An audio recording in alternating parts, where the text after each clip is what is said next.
भारत का संविधान धर्म को प्रमोट करता है या रिलीजन को, मजहब को? भारत का संविधान एक धार्मिक ग्रंथ है या रिलीजियस बुक या मजहबी किताब है? भारत का संविधान धार्मिक स्वतंत्रता देता है या मजहबी आज़ादी देता है? इसको समझना बहुत ज़रूरी है। इसको समझने के लिए सबसे पहले ये समझना पड़ेगा कि धर्म और रिलीजन है क्या। मेरी एक PIL चल रही है जिसमें केंद्र सरकार के शिक्षा मंत्रालय, कानून मंत्रालय, गृह मंत्रालय को नोटिस भी हो रखा है और मैंने मांग किया है कि प्राइमरी स्कूलों में धर्म और रिलीजन के अंतर को समझाया जाए। उसमें मैंने 25 अंतर बताए हैं। मोटा मोटा आपको अंतर बता देता हूं। धर्म सबको जोड़ता है और मजहब समाज को तोड़ता है। धर्म सबको इंक्लूड करता है और मजहब सबको एक्सक्लूड करता है। धर्म कहता है वसुधैव कुटुंबकम, पूरा पृथ्वी एक परिवार है। मजहब कहता है नहीं, हमारे जो मजहब को माने वो तो एक परिवार है, हमारे रिलीजन को माने वो तो एक परिवार है। जो नहीं मानता, जो नॉन बिलीवर है, जो नहीं मानता वो नापाक है और वो जहन्नुम में जाएगा, वो हेल में जाएगा। जो हमको मानेगा, हमारी किताब पढ़ेगा, हमारे गॉड को मानेगा, वही हेवन में जाएगा, वही जन्नत में जाएगा। जो नहीं मानेगा वो तो सीधे सीधे उसको पूछो नहीं क्या हो सकता। तो संविधान को समझना है तो पहले आप इसके एक एक प्रोविजन को देखिए। संविधान के प्रीएम्बल में लिखा हुआ सेकुलर, धर्म सेकुलरिज्म को प्रमोट करता है। सारे संप्रदाय, सारे मत, सारे पंथ सबको कहता है भैया ठीक है, अपने अपने तरीके से करो, अष्टांग योग का पालन करो, यम नियम का पालन करो, सत्य हिंसा का पालन करो, तुम्हें मोक्ष प्राप्त हो सकता है। रिलीजन कहता है ना, रिलीजन तो बिल्कुल सेकुलरिज्म के खिलाफ है। रिलीजन, मजहब, पंथ निरपेक्षता के बिल्कुल खिलाफ है। वो कहता है केवल हमारी वाली किताब पढ़ो, हमारे वाले गॉड को मानो, दूसरे को बिल्कुल नहीं मानना। दूसरे को बिल्कुल वो इजाज़त देता ही नहीं करने के लिए। संविधान में अगला दूसरा शब्द है डेमोक्रेसी। धर्म डेमोक्रेसी को प्रमोट करता है, मजहब डेमोक्रेसी के बिल्कुल खिलाफ है। अगला शब्द है संविधान के प्रीएम्बल में सोशल, इकोनॉमिक, पॉलिटिकल जस्टिस। और केवल कुछ लोगों को नहीं, सबको सोशल जस्टिस, सबको पॉलिटिकल जस्टिस, सबको इकोनॉमिक जस्टिस, ऑल सिटीजन्स। मजहब ना कहता ना, सबको सोशल जस्टिस नहीं है, सबको इकोनॉमिक जस्टिस नहीं है, सबको पॉलिटिकल जस्टिस नहीं है। हमारे मजहब को जो मानेगा उसको सोशल जस्टिस, हमारे जो मजहब को मानेगा उसको उसकी आर्थिक समृद्धि हो, हमारे जो मजहब को मानेगा वही हमारा राजा बने, वही हमारा सांसद बने, हमारा रूलर बने, वही हम पर रूल करे। जो हमारे मजहब को नहीं मानता वो हम पर रूल ना करे। ये रिलीजन और धर्म का अंतर है। भारत का संविधान में लिखा हुआ है प्रीएम्बल में लिबर्टी ऑफ थॉट। ये धर्म इसकी स्वतंत्र, लिबर्टी ऑफ थॉट, विचार की स्वतंत्रता धर्म देता है, मजहब बिल्कुल नहीं देता। लिबर्टी ऑफ एक्सप्रेशन, बोलने की, लिखने की स्वतंत्रता ये धर्म देता है, मजहब बिल्कुल नहीं देता। Liberty of belief, liberty of faith, liberty of worship, अपने तरीके से पूजा करने की, अपने तरीके से इबादत करने की, अपने तरीके से अपने फेथ को मानने की, अपने तरीके से अपनी बिलीफ को मानने की, ये स्वतंत्रता धर्म देता है, रिलीजन मजहब नहीं देता। रिलीजन मजहब में तो इनफैक्ट सवाल उठाना ही अपने आप में बहुत क्राइम है। आप उस रिलीजियस किताब में जो कुछ बातें लिखी हैं आप उस पर सवाल नहीं कर सकते। उस मजहबी किताब में जो कुछ लिखा हुआ है आप उसके ऊपर तर्क नहीं कर सकते, सोच नहीं सकते, उसके ऊपर विचार नहीं कर सकते, आप चिंतन नहीं कर सकते। अगर आप वहाँ पे अलग तरीके से अपनी प्रेयर नहीं कर सकते, आप अलग तरीके को बिलीफ नहीं कर सकते, अलग तरीके से आप वर्शिप नहीं कर सकते। आपको वही करना पड़ेगा जो उस किताब में लिखा है, उसी गॉड को मानना पड़ेगा जो उस किताब में लिखा हुआ है, वैसे ही त्यौहार मनाना पड़ेगा, वैसे ही सारे प्रेयर करना पड़ेगा जो एक फिक्स किया हुआ है, अलग तरीके से नहीं कर सकते। तो liberty of thought, liberty of belief, liberty of faith, liberty of worship ये धर्म देता है, रिलीजन नहीं देता।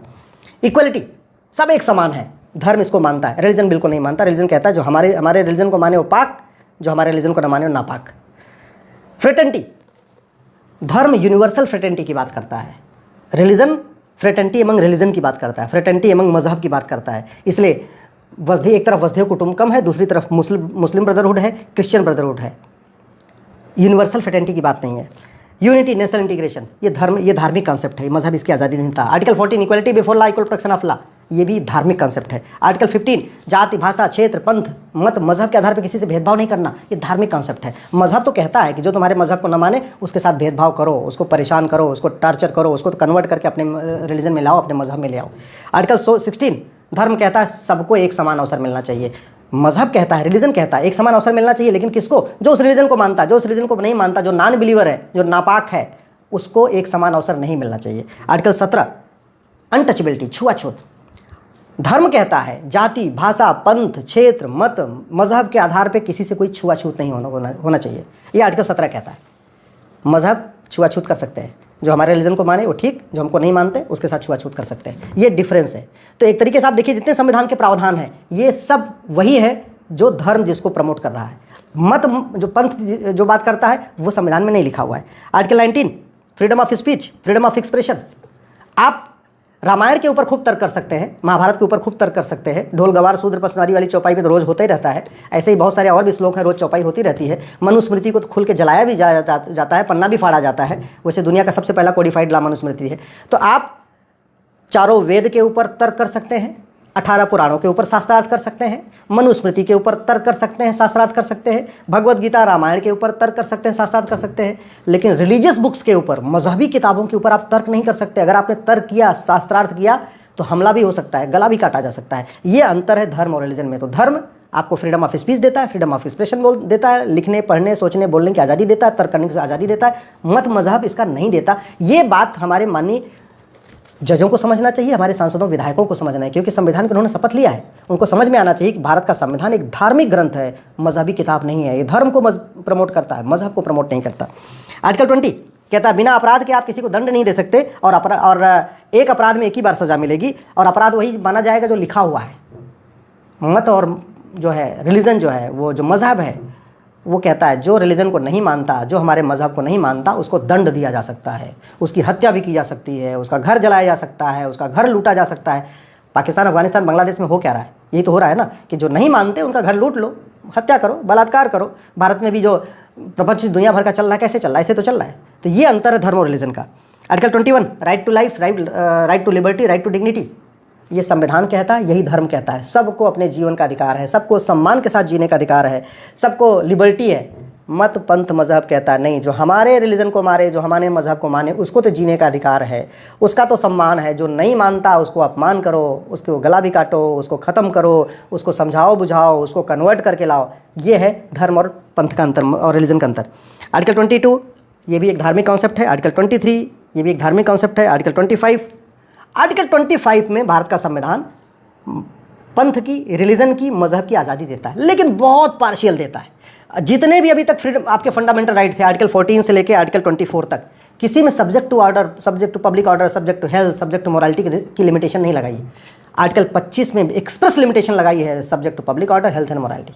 क्यों? क्योंकि आर्टिकल 25 मजहब की बात करता है, धर्म की बात नहीं करता।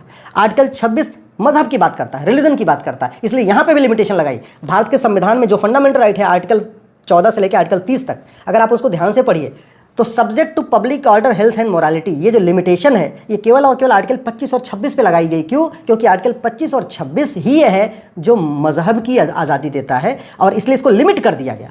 और article 25 most restrictive fundamental right है, सबसे ज़्यादा इसके ऊपर लिमिट लगाई गई। एक लिमिट पब्लिक ऑर्डर, मत मजहब के फॉलो करते समय, मजहब को फॉलो करते समय कोई ऐसा काम नहीं करेंगे कि पब्लिक ऑर्डर खराब हो जाए। दूसरी लिमिट सब्जेक्ट टू हेल्थ, मजहब फॉलो करते समय कोई ऐसा काम नहीं करेंगे किसी का स्वास्थ्य खराब हो जाए। मोरालिटी, मजहब फॉलो करते समय कदाचार नहीं करेंगे, सदाचार करेंगे। दुर्भाग्यवश देखिए आर्टिकल 25-26 के नाम पे भारत में मजहब का पालन करना छोड़िए, मतांतरण कराया जा रहा है, धर्मांतरण कराया जा रहा है। साम दाम दंड भेद, झूठ फरेब, धोखा देके, लालच देके सब कन्वर्ट कर रहे हैं। और क्या उसमें आर्ग्यूमेंट क्या दे रहे हैं? अरे हमारे तो फ्रीडम ऑफ रिलीजन है ना, हमको संविधान ने आज़ादी दिया हुआ है। संविधान की आज़ादी के नाम पर लोगों को कान जो है फोड़ दे रहे हैं, लाउड स्पीकर लगा लगा के लोगों को पागल बना रहे हैं, लोगों की नींद की बीमारी हो रही है, लोग ठीक से सो नहीं पा रहे हैं। बोले क्या है भैया? बोले आर्टिकल 25 हमको दे रहा है ना, फ्रीडम ऑफ रिलीजन, हमको मजहब की आज़ादी है ना, तो मैं अपनी आज़ादी फॉलो करूंगा। ये संविधान की गलत व्याख्या कारण हो रहा है। आर्टिकल 29 कहता है छोटा भी संख्या है, बहुत कम संख्या में व्यक्ति है, उसको भी अपना स्क्रिप्ट का, अपना कल्चर फॉलो करने का अधिकार है। ये धार्मिक स्वतंत्रता है। मजहब तो जो जिसकी संख्या बहुत कम है उसको कहता है यार इसको खत्म करो, इसको मिलाओ ना अपने में। मुगल क्या करने आए थे? ये तो कर रहे थे भैया, जितने हैं सबको कन्वर्ट करो, कन्वर्ट करो, कन्वर्ट करो। 15वीं शताब्दी के बाद ऐसा कन्वर्ट किया, ऐसा कन्वर्ट कर दिया, कन्वर्ट ही कर दिया। पूरा पाकिस्तान कन्वर्ट कर लिया, पूरा बांग्लादेश कन्वर्ट कर दिया, भारत में बहुत बड़ी संख्या में कन्वर्ट कर दिया, आज भी कन्वर्ट हो रहा है। और कन्वर्जन किसके लिए, क्या प्रमोट करने के लिए हो रहा है? रिलीजन को प्रमोट करने के लिए हो रहा है। आर्टिकल 30 कहता है कि संख्या बहुत कम हो, माइनॉरिटी हो, फिर भी स्कूल खोलने का अधिकार है। ये रिलीजन आज़ादी देता है, ये धर्म आज़ादी देता है, रिलीजन नहीं देता। अगर आप ध्यान से देखिए article 39 equal pay for equal work, ये धार्मिक कॉन्सेप्ट है। आर्टिकल 39 इक्वल जस्टिस, ये धार्मिक कॉन्सेप्ट है। आर्टिकल 44 यूनिफॉर्म सिविल कोड, ये धार्मिक कॉन्सेप्ट है, मजहब इसको नहीं मानता। आर्टिकल 47 नशाबंदी शराबबंदी, ये धार्मिक कॉन्सेप्ट है। आर्टिकल 48 गौहत्या पे प्रतिबंध, ये धार्मिक कॉन्सेप्ट है। मजहब तो इसको मानता ही नहीं, मजहब तो उल्टा है कि हाँ गाय पर कहीं मिल जाए तो पकड़ के काट कूट के खा जाओ।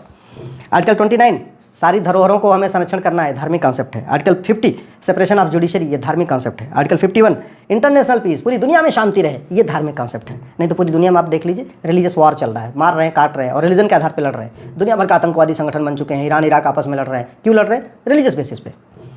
आर्टिकल 51 साइंटिफिक टेम्पर, वैज्ञानिक सोच विकसित करना है। ह्यूमनिज्म, मानवता को प्रमोट करना है, रिफॉर्म करना है, इंक्वायरी करनी है, शास्त्रार्थ करना है। तो आर्टिकल 51 जो फंडामेंटल ड्यूटी है, ये भी धार्मिक कॉन्सेप्ट है। इसलिए मैं हाथ जोड़ के सभी माननीय सुप्रीम कोर्ट के जजों से कहता हूँ, सभी हाई कोर्ट के जजों से कहता हूँ, सभी डिस्ट्रिक्ट कोर्ट के जजों से कह रहा हूँ, हाथ जोड़ के मैं संविधान की शपथ लेने वाले सभी माननीय सांसदों विधायकों से कह रहा हूँ, धर्म और रिलीजन को एक बराबर मत कहिए। धर्म रिलीजन नहीं एक समान नहीं होता, ज़मीन आसमान का अंतर है। धर्म सबको जोड़ता है, रिलीजन सबको तोड़ता है। धर्म सबको इंक्लूड करता है, रिलीजन एक्सक्लूड करता है। इसलिए भगवान के लिए, आने वाली जनरेशन के लिए धर्म और रिलीजन को एक समझने की गलती मत करिए। सुप्रीम कोर्ट में ये गलतियां पहले भी कई बार हो चुकी हैं। सुप्रीम कोर्ट में कई बार इसलिए गलत फैसले आ चुके हैं क्योंकि उन्होंने रिलीजन को धर्म समझ लिया, मजहब को धर्म समझ लिया और उसके हिसाब से फैसला दे दिया। फ्रीडम ऑफ रिलीजन के नाम पे लोगों को ऐसी फ्रीडम दे दिया है, उसका हम दुष्परिणाम आज देख रहे हैं। इसलिए इसको समझना ज़रूरी है और मैं आशा करता हूँ कि जो सबरीमाला का फैसला आएगा वो धर्म और रिलीजन के अंतर को समझने के बाद ही दिया जाएगा।